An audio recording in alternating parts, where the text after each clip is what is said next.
Hello everyone and welcome back to my channel. My name is Rachel. I make lifestyle videos here on YouTube. I am currently trying to conceive and I have shared my journey ever since my husband and I kind of hit that 1 year mark. So I have a playlist. I'll list it up here and then down below in case you have not been following along and watched the rest of those videos. But today I wanted to kind of talk about how to track ovulation.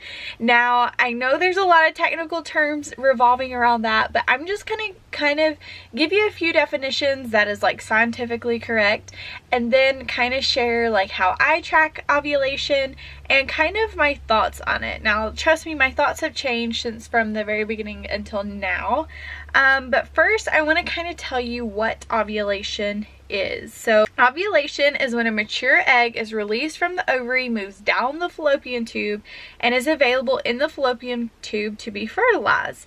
So when you're tracking your ovulation, it talks about how you need to work out the length of your average menstrual cycle, which is day one. Day one is the first day of your menstrual period, and the last day is the day before the next period begins.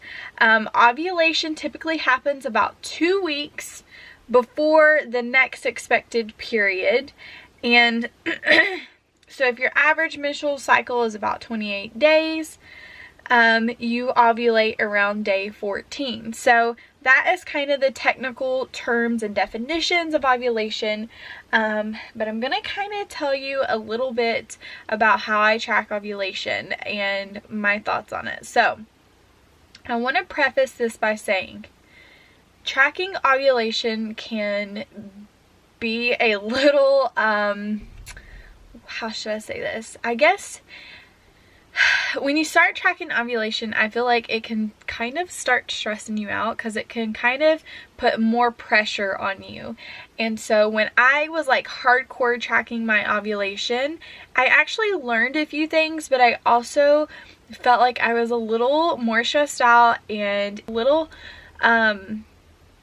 daunting. It kind of made me feel like, I don't know, like I was just trying so hard and trying to predict it so hard. And so honestly now I don't go as crazy when I'm trying to track my ovulation, but I've also kind of figured out like when I ovulate. So like I mentioned, it technically says around the 14th day mark is when you'll ovulate. I've told you this before, I use the app called Flow. If you log your period accurately, it'll kind of guess the days of you're most likely to get pregnant and when you're actually ovulating. So I went by that hardcore, but I ended up finding out that I ovulate a lot later. And how I found this out is there are a few different ways that you can predict ovulation. You can follow those charts or those days that your body typically ovulates, or you can track it with LH strips. So LH strips are just a urine ovulation test, and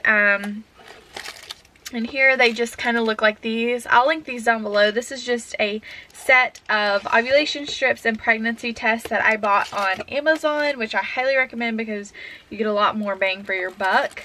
And so I started using these LH strips, and my experience with it was in the beginning I would kind of get like so when I thought I was about to ovulate, so around the 14th day mark, I started taking them consistently so I knew like the day I was ovulating.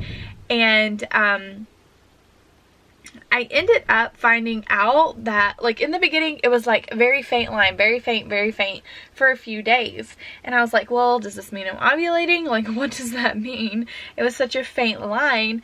But turns out I found out that I kind of ovulate late in my cycle, and so it was kind of interesting because for the whole time I thought I was just like normal, you know, and I got that hard positive later in my cycle as opposed to like 2 weeks before my period starts. So that was eye-opening, and it helped me realize you know, when I'm ovulating, what times, you know, I should be trying and all that kind of stuff. So that, to me, I learned that and I thought that was helpful. So I think the best method is to use the LH strips. Another thing you can do is measure your basal temperature, I think it's called. So just using a thermometer. Using the thermometer, you can kind of track each day. So every day you can take your temperature, and if it goes up more than like normal, then that's when you know you're also ovulating. And honestly, I use this, and I don't know, I've only done this like 1 month. I only tracked it 1 month, and I didn't really see that big of an increase in my temperature. But then I also found out that I was ovulating later, so I don't really know that I like stuck to that well. I really just like the LH strips best. But I do think if you're wanting to go like hardcore or whatever, you can like do both of these. I might try this again, but I just didn't see that big of a difference. I did also, after I had already done like the thermometer thing, I had blood work taken, and it does show that I am ovulating, so that isn't really an issue. I just found the strips to be a lot better. My cat is right here. A lot easier and more like hard positive, I guess you could say.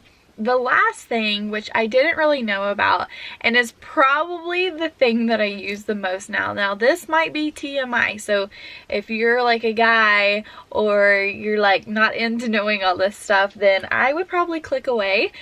But the highest indicator for me now that I know how my body is and know how my body works is definitely thick mucus. So if your discharge is like thick and like more white, or like just more of it, then that is an indicator that you are ovulating. And so I didn't know that for the longest time, and now I know that, and it falls right in line with like the LH strips. So now it's kind of easy for me to predict when I'm ovulating. I really think the more that you look into the stuff, the more you learn about your body, the more you'll just kind of know. And I feel like that's where I am now. I think like every so many months I might start taking LH strips again, just to make sure like nothing's changed, and then I might try this like thermometer again, you know, soon. So those are just some ways that you can track your ovulation if that's something that you're interested in. And you know, I would just suggest not to go too crazy with it, not to get too psycho with it. Use it to your advantage because it can help you get pregnant quicker, but just remember that if it's stressing you out, you don't have to do it, and you can just use the methods that work best for you. You don't have to do like all 5 of the different ways that you can figure it out, if that makes sense. So hopefully you found this video helpful. If you have any other like tricks or tips or ways that you track ovulation, be sure to leave it down in the comments. I'd love to hear what you have to say about that. And don't forget to check out the playlist for other videos that I have made. Thank you all so much for watching. Don't forget to subscribe, and I will catch you on my next video. Bye guys.